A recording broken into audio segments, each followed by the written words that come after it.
علیکم رحمۃ اللہ۔ آپ نے اسحاق جہال والے کی ویڈیو بھیجی ہے اور اس ویڈیو کے اندر ان سے جناب حضرت مولانا عبد المنان راسخ صاحب حافظہ اللہ نے سوال کیا بدعتیوں کے ساتھ رہنا ملنا جلنا اور بدعتیوں کے حوالے سے۔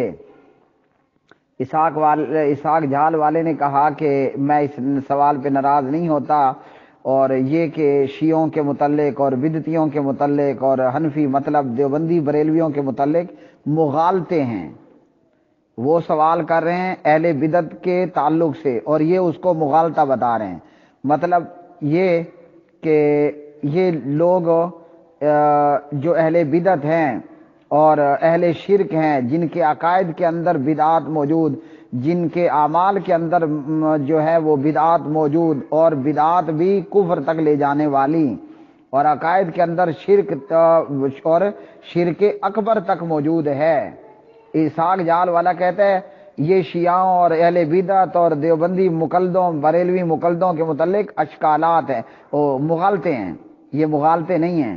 اسحاق جہال والا خود مغالطہ ہو گیا تھا، پتہ نہیں کیا ہوا، کیوں یہ مغالطہ ہوا۔ بہرحال سب سے پہلے تو اسحاق جہال والے کو ہم دیکھ لیں۔ اسحاق جہال والے کے بیانات، نظریات، خطبات، جوابات، اس سے اہل حدیث کو اتفاق نہیں ہے بہت سی چیزوں کے اندر۔ اور اس اسحاق جہال والے کے حوالے سے جو کہ فوت ہو چکا ہے، علامہ ناصر الدین البانی حافظہ اللہ تعالی سوری، اور استاد محترم ابو الحسن مبشر احمد ربانی حافظہ اللہ تعالی جو ہے وہ وضاحت کر چکے ہیں۔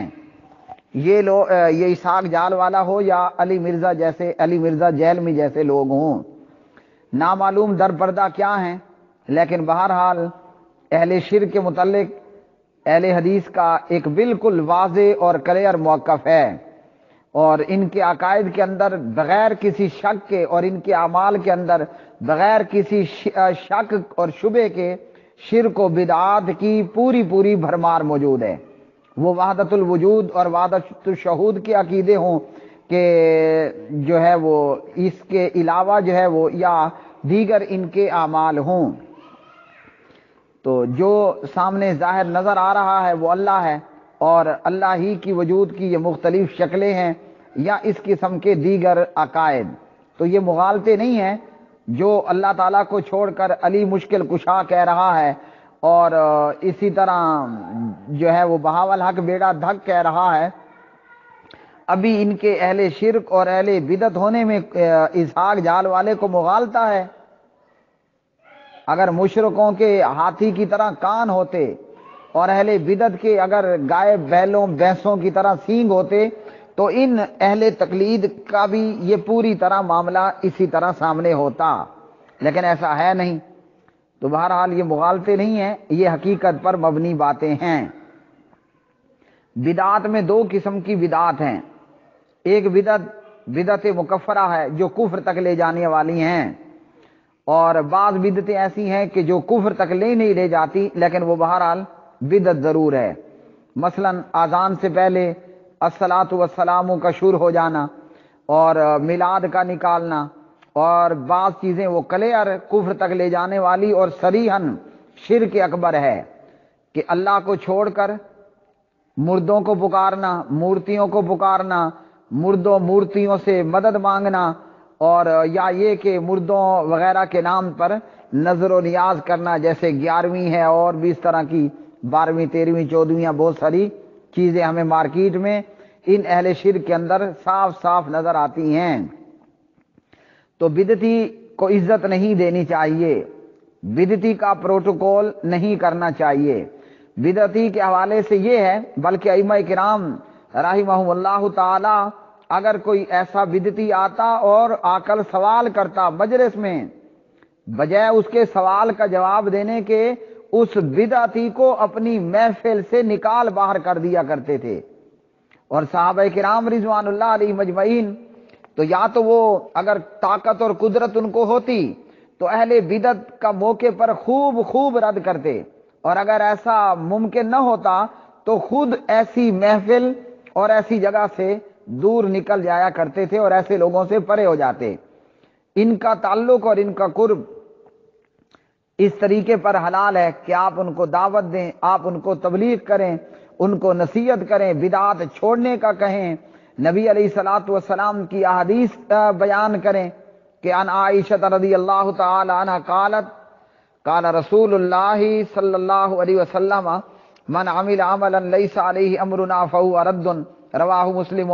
قرآن مجید فرقان حمید کی آیات بینات بیان کریں، قل هل ننبئکم بالاخسرین اعمالا الذین ضل سعیهم فی الحیاۃ الدنیا وهم یحسبون انهم یحسنون صنعا، قرآن پڑھ کر ان کو بتائیں هل اتاک حدیث الغاشیہ وجوہ یومئذ خاشعہ عاملۃ ناصبہ تصلی نارا حامیہ، کیا آپ کو چھا جانے والی کی خبر پہنچی ہے؟ مطلب قیامت کی خبر آئی ہے آپ کے پاس؟ کیا ہوگا قیامت میں؟ فرمایا اس دن کئی چہرے ذلیل ہوں گے، سخت محنت کرنے والے تھکے ماندے ہوں گے۔ ایک تو وہ بندہ ہے نا کہ جو بے عمل ہے، اس نے عمل کیا ہی نہیں ہے، اس کو تو پتہ ہی ہے کہ آگے کھلے ہی کھلے ہیں، جوتے ہی مجھے پڑنے ہیں، جہنم ہی ملنی ہے۔ ایک بندہ وہ ہے کہ جس نے خوب عمل کر رکھا ہے۔ یہود کیا تھے؟ یہود بے عمل تھے۔ یہودی کیا تھے؟ یہودی بے عمل تھے اور بد عمل بھی تھے۔ اگر ہم قرآن پاک کو پڑھیں، اللہ کے قرآن نے ہمیں یہ بتایا، مجھے یہ بتایا کہ یہود بے عمل بھی تھے اور بد عمل بھی تھے۔ اور نصارہ کیا تھے؟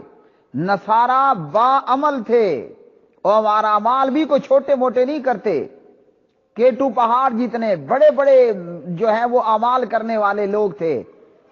انہوں نے رہبانیت کو اختیار کیا، وہ جنگلوں میں نکل گئے، کٹیاؤں میں پہنچ گئے، دنیا سے تعلق چھوڑ دیا، بیوی بچوں کو چھوڑ دیا، کاروبار لین دین معاملات خرید و فروخت کو چھوڑ دیا کہ نہ دودھ بیچیں گے، نہ دودھ میں پانی ملے گا، نہ پانی ملائیں گے، نہ ہم گنہگار ہوں گے، نہ دکان پہ بیٹھیں گے، نہ جھوٹ بولنا پڑے گا، تو نہ دکان ہوگی، دکان نہیں ہوگی تو جھوٹ نہیں ہوگا، جھوٹ نہیں ہوگا تو ہم گنہگار نہیں ہوں گے، لہذا چلتے ہیں جنگل میں، کٹیا بنا لیتے ہیں اور وہاں اللہ اللہ کی مالا جپنا شروع کر دیتے ہیں، اللہ اللہ کی تسبیح پڑھنا شروع کر دیتے ہیں، نہ کوئی بازار جائیں گے، نہ غیر محرم عورت پہ نظر پڑے گی، نہ ہم گنہگار ہوں گے۔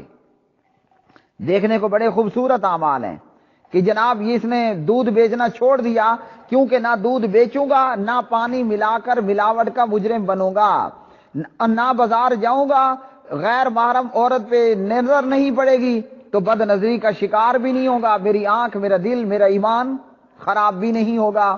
بڑے اعمال کرنے والے لوگ، لیکن اللہ تعالیٰ نے کیا فرمایا؟ عاملۃ ناصبہ، سخت محنت کرنے والے تھکے ماندے ہوں گے۔ اسحاق جال جیسے لوگ اگر شاید کے زندہ رہتے نا تو وہ یہ کہتے یہود و نصارہ کے متعلق بھی مغالتے ہیں۔ کوئی کہہ سکتا ہے کہ یہود و نصارہ کے متعلق بھی مغالتے ہیں؟ یہودیوں نے کیا کہا؟ وقالت الیہود عزیر ابن اللہ، نصارہ نے کہا وقالت النصارى المسیح ابن اللہ۔ مکہ کے مشرکوں نے کیا کہا؟ یہ ملائکہ، یہ فرشتے، یہ اللہ تعالیٰ، اللہ رب العالمین کی بیٹیاں ہیں۔ شاید کوئی اٹھے اور کہے کہ جناب یہ یہود و نصارہ کے متعلق بھی اور مکہ مشرکوں کے متعلق بھی یہ مغالتے ہیں، کوئی کہے گا؟ نہیں کہے گا نا۔ اگر اس کے ہوش و حواس اور اس کا دماغ ٹھکانے ہیں، وہ کبھی نہیں کہے گا کہ یہود و نصارہ مکہ کے مشرک حبل، منات، عزا، یغوث، یعوق وغیرہ نصر، پچھلے یا اگلے یا موجودہ جو مشرک وہ مغالتے ہیں، وہ کہے گا یہ حقیقت ہے۔ تو ہم کہتے ہیں کہ ان شیعوں اور اہل بدعت کی بدعات یہ مغالتے نہیں ہیں اہل حدیث کو۔ مغالطہ تو میرے بھائی اسے لگتا ہے کہ جو فضائل اعمال کے جھوٹے قصے پڑھے، مغالطہ تو اسے لگتا ہے جو فیضان سنت کے گھڑنتو تات کے اندر پڑا رہے۔ اہل حدیث کو کہاں مغالطہ لگے گا؟ اہل حدیث کو کہاں مغالطہ لگے گا؟ میں کہتا ہوں اہل حدیث کو ان اہل بدعت کے متعلق مغالطہ نہیں، یہ حقیقت ہے۔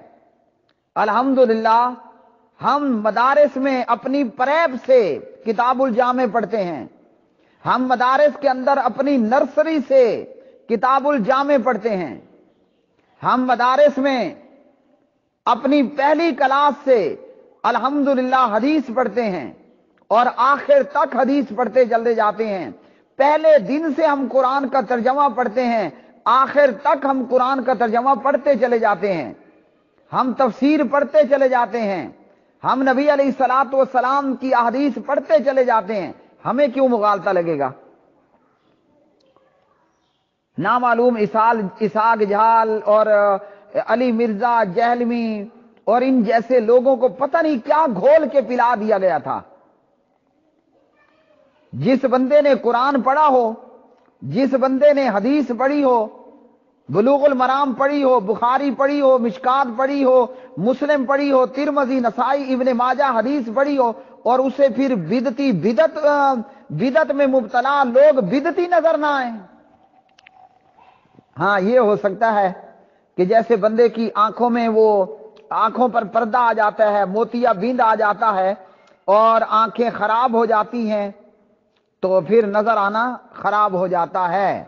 یا یہ کہ دماغ میں کچھ پڑ گیا ہو نا تو پھر بعض دفعہ ایسا ہوتا ہے کہ لیلا نظر آتا ہے اور مجنو نظر آتی ہے. اب کوئی اگر آپ کو کہے کہ مجنو نظر آتی ہے اور لیلا نظر آتا ہے، آپ کیا کہیں گے؟ اس کی دماغی حالت کہاں پر ہے؟ وہی یہاں پر کہنے کی بات ہے. اسحاق جال والے فرما رہے ہیں کہ ان اہل تشیع، پتہ نہیں اس نے شیعہ کہا ہے کہ تشیع کہا ہے، اور اہل بدعت اور حنفیوں کے متعلق مغالطے ہیں. یہ قدوری مغالطہ ہے، یہ ہدایہ مغالطہ ہے، یہ عالمگیری مغالطہ ہے. یہ کیا ہے؟ یہ سب سراسر اینٹی قرآن و سنت بھرے پڑا ہے مواد. ہم جو کہہ رہے ہیں ان لوگوں اہل تقلید اور اہل بدعت کے متعلق، یہ مغالطہ ہے. جس نے قرآن پڑھا ہے وہ کبھی نہیں کہے گا کہ یہ مغالطہ ہے. جس نے حدیث پڑھی ہے وہ کبھی نہیں کہے گا کہ یہ مغالطہ ہے. تو اس لیے یہ مغالطے نہیں ہیں. سخت محنت کرنے والے تھکے ماندے ہوں گے. کس بات کی محنت کی ہوگی؟ اعمال میں محنت کرنے والے، اعمال کے اندر محنت کرنے والے. ہمارے اندر، میں سب کا نہیں کہتا، ہمارے اندر کئی لوگ ایسے بھی ہیں جن سے اگر ہم قرآن و سنت کے لیے چندہ مانگیں وہ کہتے ہیں جناب ابھی یکم دور ہے تو میرے پاس فی الحال پیسے نہیں ہیں. یا ہمارے ایک بزرگ ہیں اور ان کے متعلق بتایا گیا، غالباً الشیخ عبدالعزیز نورستانی صاحب حافظہ اللہ یا کوئی اور اہل حدیث عالم، جس نے یہ کہا کہ بعض اہل حدیثوں سے آپ چندہ مانگے نا، وہ چندہ دینے کے لیے جیب میں ہاتھ ڈالتے ہیں لیکن پھر فوراً ہاتھ باہر نکال لیتے ہیں. کیوں؟ وہ جی میں دینا تو چاہتا ہوں آپ کو ریال، درم، دینار، یورو، لیکن اگر میں جیب میں ہاتھ ڈالوں تو بچھو کاٹ لے گا. وہ کیوں؟ وہ جی جیب میں بچھو بیٹھا ہے. ہمارے میں سے کئی لوگوں کا یہ حال ہے. اور آپ نے بدعتیوں کے کبھی اعمال دیکھے ہیں؟ میلاد کے جلوسوں پر خالی لائٹنگ کے اوپر لاکھوں روپے کا خرچہ ہوتا ہے. اور یہ بدعتیوں کے جو نعت خوان ہیں وہ ایک مرچی لگی سرکار ہے، اور اسی طرح ایک اویس قادری صاحب، اویس قادری کی ایک ویڈیو کے اندر اسے نوٹوں سے تولا گیا. یہ کوئی تھوڑا عمل ہے؟ بہت بڑا عمل ہے. اسے ان بدعتیوں کو اپنے مولویوں اور نعت خانوں سے کتنا پیار ہے، اور وہ بدعتی ان اعمال کو نیک سمجھ کر کتنا خرچ کرتے ہیں کہ وہ اویس قادری کو، اس نعت خان کو پیسوں سے ترازو میں تولنے کی کوشش کر رہے ہیں. چھوٹا عمل ہے؟ کبھی کسی اہل حدیث کو یہ توفیق ہوئی ہے؟ یہ کیا ہے؟ نہیں ہوئی نا. یہاں تو بعض، میں سب کا نہیں کہہ رہا، ساری انگلیاں نہیں برابر، جو کرتے ہیں اللہ تعالیٰ ان کو جزائے خیر عطا فرمائے. تو بدعتیوں کا حال یہ ہے کہ سخت محنت کرنے والے تھکے ماندے ہوں گے. وہ کروڑوں لگا دیتے ہیں، لاکھوں اور ہزاروں لگا دیتے ہیں میلاد پر. اور اسی طرح آپ شیعوں کا حال دیکھ لیں. ذاکروں کے جو ہے وہ پروگراموں پر اور ذاکروں کی مجلسوں پر ذاکروں کو لاکھوں دیا جاتا ہے، آنے والوں کو لاکھوں کھلایا جاتا ہے. وہ جو نکالا جاتا ہے محرم کے دنوں میں جلوس ہو، اور اس جلوس کے اندر وہ جو امام کا تابوت نکالا جاتا ہے، علم نکالے جاتے ہیں، پتہ ہے وہ کتنا مہنگا اور لاکھوں کا ہوتا ہے؟ اہل بدعت کتنی سخت محنت کرتے ہیں، کبھی اندازہ لگایا ہے؟ امام کا جو گھوڑا نکالتے ہیں، امام کا گھوڑا، یہاں میں آپ کو ایک شیعہ کی بات سنا دوں، جو شیعہ سے اس کو اللہ نے توفیق دی اور وہ سنی ہوا۔ وہ شیعہ ذاکر کہتا ہے کہ ہمارے ہاں میرے قریب ڈیرہ اسماعیل سے کہیں ڈیرہ غازی خان میں تھا، وہیں کا وہ واقعہ سناتا ہے۔ یوٹیوب پر اس کا بڑا دلچسپ کلپ موجود ہے۔ وہ کہتا ہے کہ امام کا گھوڑا نکالنا تھا، ایسا ہوا کہ گھوڑا 1-2 دن پہلے مر گیا، اور کہا کہ گھوڑا نہیں رکھتے ہمیشہ مادی ہیں، گھوڑی ہوتی ہے، نر نہیں ہوتا، مذکر نہیں ہوتا، مؤنث ہوتی ہے۔ ایسا ہوا کہ وہ گھوڑی مر گئی۔ اب پریشان ہوئے کہ جناب امام کا گھوڑا نکالنا ہے، تو اب تو گھوڑی تو مر گئی ہے، اب کیا کریں؟ کہتے ہیں کہ ہمارا جو وہ کیا ہے، امام باڑہ ہے یا جو ان کا ہوتا ہے، قریب میں جو ہے وہ ایک چودھری رہتا تھا، کاٹھی قبیلہ یا کوئی اس نے قبیلہ بتایا، کہتے ہیں ان کے پاس تھا لیکن مؤنث نہیں مذکر تھا، گھوڑا تھا، گھوڑی نہیں، گھوڑا گھوڑا گھوڑا۔ اس کے پاس گئے کہ بھئی ہمارے امام کا گھوڑا، یعنی ہماری گھوڑی تو مر گئی ہے، اب ہم نے امام کا گھوڑا نکالنا ہے، تو آپ 2 دن کے لیے اپنا گھوڑا ہمیں دیں، کرائے پر دیں، رینٹ پر دیں، یا وغیرہ وغیرہ۔ کہتے ہیں ہم لے کر آ گئے۔ وہ ذاکر صاحب کا ذاکر کہتا ہے کہ میں نے اس گھوڑے کو ٹیوب ویل پہ لے جا کر اچھی طرح نہلایا، اور نہلانے کے بعد اس کے اوپر چادریں ڈالیں۔ چادریں ڈالنے کے بعد جناب اس کی آنکھوں میں کچھ ایسی چیز لگائی کہ آنکھوں سے پانی نکلنے لگ گیا۔ پھر آگے قصہ بیان کرتے ہوئے کہتا ہے کہ امام کا گھوڑا ہم لے کر جا رہے تھے تو لمبی گلی تھی، اور سامنے سے کسی کی گھوڑی آئی، وہ مؤنث تھی، ہمارے پاس مذکر تھا، وہ جو ہے زنانہ جنس کی تھی، اور ہمارے پاس مردانہ جنس گھوڑا تھا۔ جب ہمارے گھوڑے نے، امام کے گھوڑے نے سامنے سے آتی ہوئی گھوڑی کو دیکھا تو وہ رسے تڑوانے لگا، اور ہم نے اسے کہا کہ صبر مولا، صبر مولا۔ تو ہماری عزت کا سوال ہے، ایسا نہ ہو کہ لوگ کہیں گے کہ جناب امام کا گھوڑا بڑے جلوس میں ماتمیوں کو چھوڑ کر گھوڑی پہ چڑھ گیا۔ گھوڑا، وہ ذاکر کہتا ہے گھوڑا اپنی زبان حال میں کہہ رہا ہوگا تمہارے مسلک کا سوال ہے، میری جو ہے وہ مردانگی کا سوال ہے کہ سامنے گھوڑی اور میں آرام سے رہوں۔ بہرحال ذاکر کہتے ہیں ہم نے بڑا پکڑا، لیکن گھوڑا ہم سے چھڑوا گیا اور گھوڑی کے پاس پہنچ گیا۔ جنس نے جنس کو دیکھا تو قابو نہ رہا، جنس نے جنس کو دیکھا تو ضبط نہ رہا۔ تو میرے پیارے بھائیوں، یہ کوئی تھوڑی محنت ہے؟ آپ کو پتہ ہے گھوڑا کتنے کا آتا ہے، اور گھوڑے کا خرچہ کتنا ہے؟ اور گھوڑے کوئی ایسے کمزور گھوڑے نہیں ہوتے، ان بدعتیوں کے ہٹے کٹے تگڑے اور بڑے پہلوان قسم کے گھوڑے، اور ان کو اعلیٰ سے اعلیٰ چارہ کھلایا جاتا ہے، اور طاقتور بے شمار غذائیں کھلائی جاتی ہیں۔ یہ ہے عاملۃ ناصبہ، سخت محنت کرنے والے تھکے ماندے ہوں گے۔ لیکن اس ساری محنت کے بعد بدعتیوں تمہارا رزلٹ کیا ہے؟ اسحاق جال والا کہہ رہے یہ مغالطے ہیں، یہ شیعہ کا گھوڑا مغالطہ ہے، یہ شیعہ کا امام کا تابوت مغالطہ ہے، یہ میلاد پہ لاکھوں کا خرچہ اور میلاد کے جلوس یہ مغالطہ ہے۔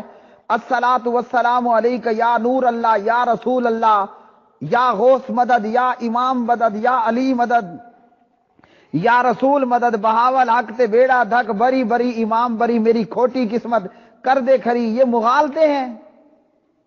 اگر تو دماغ سٹ پٹا نہ گیا ہو تو یہ مغالطے تو نہیں ہیں۔